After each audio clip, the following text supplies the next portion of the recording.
히브리서 4장 12절 말씀. 하나님의 말씀은 살아있고 활력이 있어 좌우에 날선 어떤 검보다도 예리하여 혼과 영과 및 관절과 골수를 찔러 쪼개기까지 하며 또 마음의 생각과 뜻을 판단하나니. 아멘.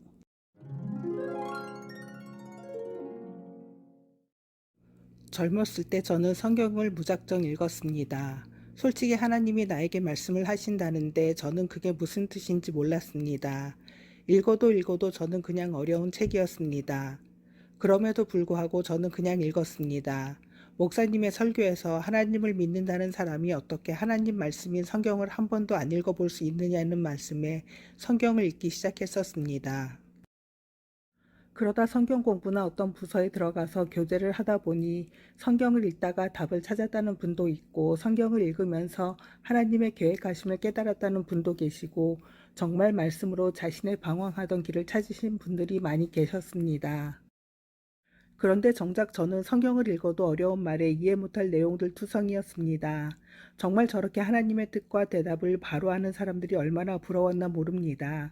그래서 저는 성령의 은사 중에 말씀을 이해할 수 있는 은사를 달라고 기도를 할 정도였습니다. 그러다 받은 말씀이 외식하는 바리새인이었지만 왜 그 말씀을 주셨는지도 모르고 지내다 그 30대에 받은 말씀을 10년이 지난 40대에 이해를 할 정도로 저는 깨달음이 늦습니다. 지금도 읽을 때마다 다 하나님의 말씀을 받고 답을 얻지는 못합니다.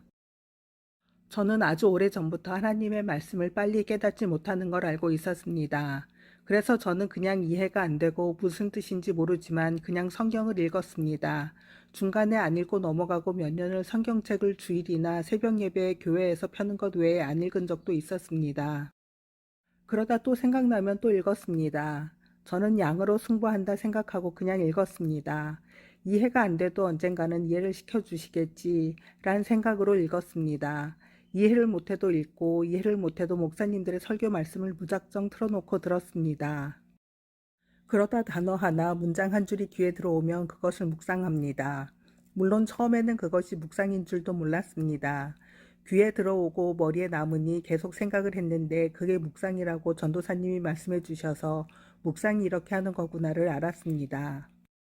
저는 묵상이라는 게 성경을 읽을 때 귀에 안 들어와도 그날 읽은 구절을 그냥 계속 읽고 읽으면 되는 건 줄 알았습니다. 솔직히 묵상도 어떻게 하는지 몰랐었습니다. 물론 목사님들이나 성경 공부를 할 때 누군가 말씀을 해 주셨겠지만 이해를 못했을 겁니다. 그렇게 생각나는 구절을 생각을 하면 어쩔 때는 바로 풀리며 이해가 되는 것도 있지만 어떤 것들은 한참을 생각해도 안 풀리는 것도 있습니다. 그래서 저는 전화기 메모장에 귀에 들어온 단어와 문장을 적어 놓습니다. 그리고 그 문장이나 단어와 함께 제 머리를 스쳐 지나간 어떤 생각들도 같이 적어 놓습니다. 그것들을 함께 생각하며 머릿속으로 정리가 되면 메모장에 적어 내려가기 시작합니다. 그러다 보면 완성이 되는 것도 있고 어떤 것들은 제가 생각했던 것이 아닌 좀 다르게 풀리면서 마음에 걸리는 것들도 있습니다. 그런 것들은 더 두고 며칠이 지난 뒤에 다시 읽으면 또 다른 방향으로 풀리며 완성이 되는 것도 있습니다. 물론 처음부터 메모를 하지는 않았습니다. 말씀을 읽다가 은혜 받은 게 있으면 너무 감격스러워서 며칠 동안 둥둥 떠다녔습니다. 그런데 그게 끝이었습니다. 한참을 지난 뒤에 같은 구절을 다시 읽어도 그때 어떤 은혜를 주셨는지 기억도 안 나고 어떤 구절은 은혜를 받은 기억조차 없어서 기억을 하려고 메모를 하기 시작했었습니다. 그러다 교회 어머니들이 기도방을 시작하면서 더 집중적이고 규칙적으로 묵상을 할 수 있게 되었습니다. 물론 지금도 제대로 하고 있지는 않지만 모든 말씀에 대한 은혜는 각자 받은 게 다르고 또 환경과 심령의 상태 등등이 다르기에 같은 구절도 다르게 해석이 됩니다. 지금도 제 메모장에는 마무리를 못한 것들이 많이 있습니다. 지금 쓰는 이 글도 처음에 제가 받은 은혜와 지금 쓰고 있는 은혜가 다릅니다. 메모를 할 때는 다른 은혜로 시작을 했지만 마무리를 못하고 지금 다른 내용으로 마무리를 하고 있습니다. 말씀을 주세요. 저에게 말씀을 주세요. 그 말씀의 의미도 깨닫게 해주세요. 계속 기도합니다. 머릿속에 명확하게 정리가 되면 그때는 메모장에 쓰기 시작합니다. 그리고도 안 풀리면 그대로 두고 또다시 생각을 합니다. 그러다 생각나면 다시 쓰기 시작합니다. 그리고 내가 쓴 글을 읽어보고 마음에 걸리는 것은 또 생각을 합니다.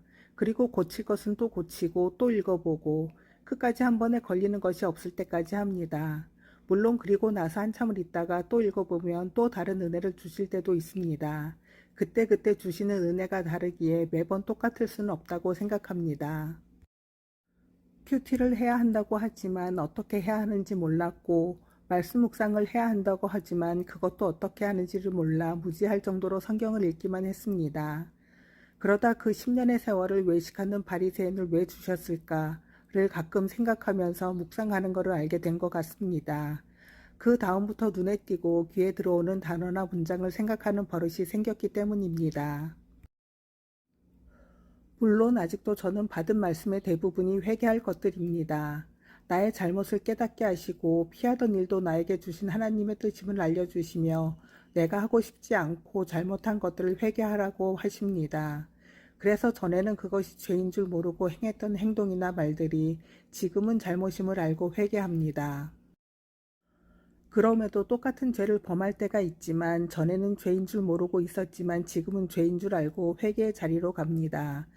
그리고 또 똑같은 죄를 범하려 할 때 기도를 하게 됩니다. 또 똑같은 죄를 범하지 않게 지켜주세요. 매번 사단의 유혹이 있지만 기도와 말씀으로 물리치고 혹여 넘어지더라도 오늘도 저는 주님을 의지하여 다시 일어납니다.